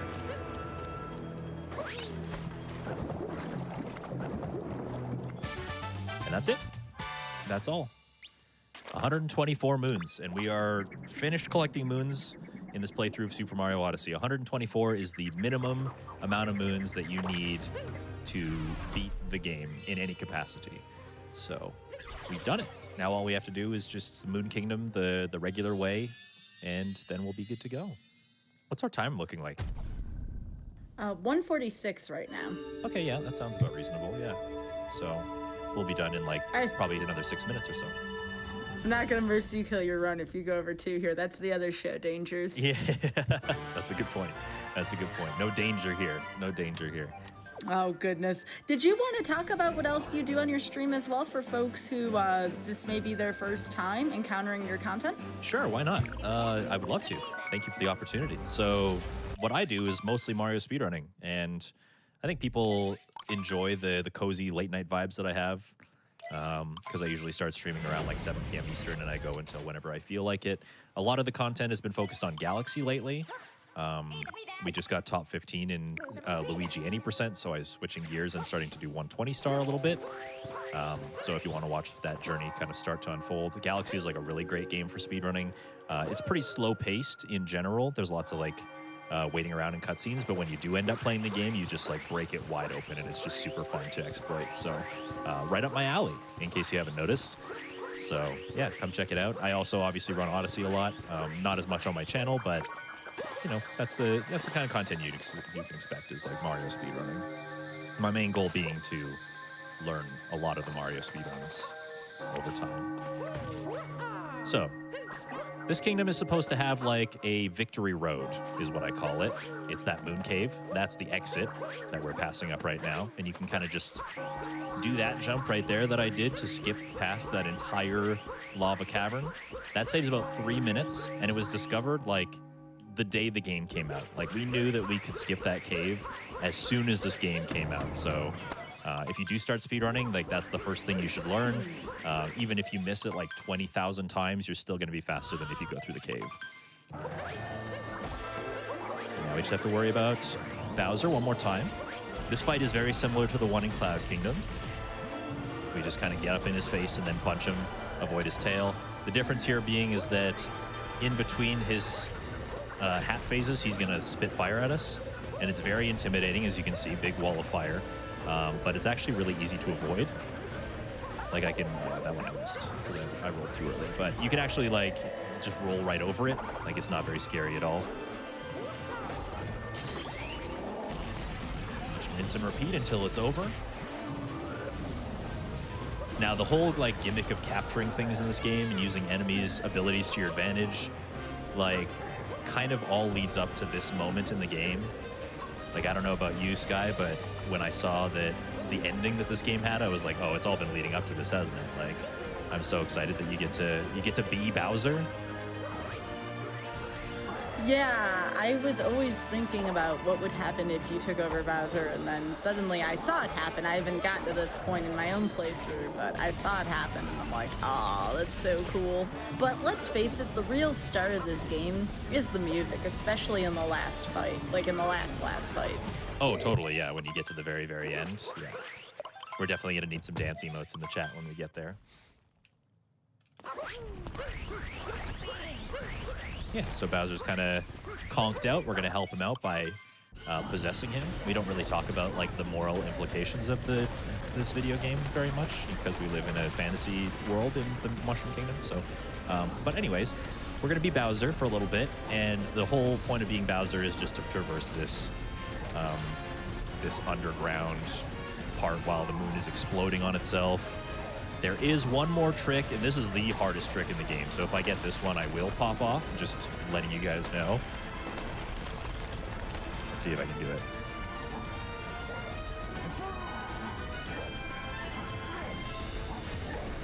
Oh, I just missed. Okay, well, I'm going to give it one more try.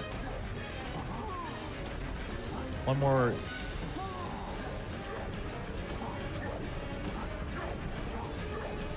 Oh, yeah, I just missed the jump. So, as you can see, I'm trying to avoid having to do this 2D section at all. It saves about 7 seconds if you get it on the first try, but it's probably the most precise and like extremely difficult tricks in the run. Getting in a marathon or a showcase is like even more unlikely. It's the kind of trick that like even at the top level, it's just barely being introduced because of how difficult it is to be able to pull off with your nerves and stuff. But yeah, you can basically just skip the whole 2D section by jumping around the outside. Very, very, very difficult. But here we go. Let's get those dance emotes out. We're in the final minute of the game. All we got to do is break these pillars and escape the moon. And then we're good to go.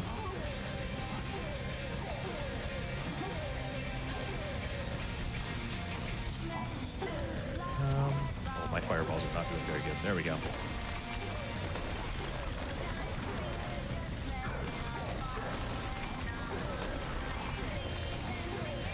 So you can actually throw fireballs as Bowser by either like holding the X or Y buttons after you slash or by shaking your controller, which is kind of like a little known fact.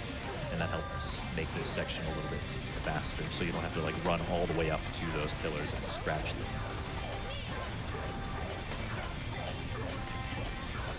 And there we go. Bust open this, and time is going to stop when we shoot out of the wire, which is going to be in about 5 seconds. And it's time. 1:52:10. Nice. Let's go. That's not bad for an RNG speedrun at all, especially one that I haven't been grinding away at, so that's awesome stuff.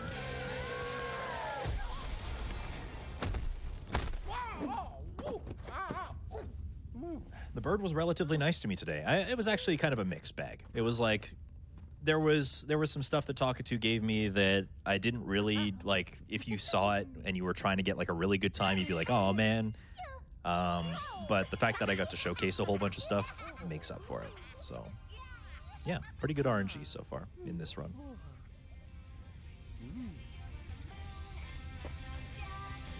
I'm glad you didn't have one of those moments where you're all like, oh, I got like the hardest moons possible in this. So it's good that there's a little bit of both for you.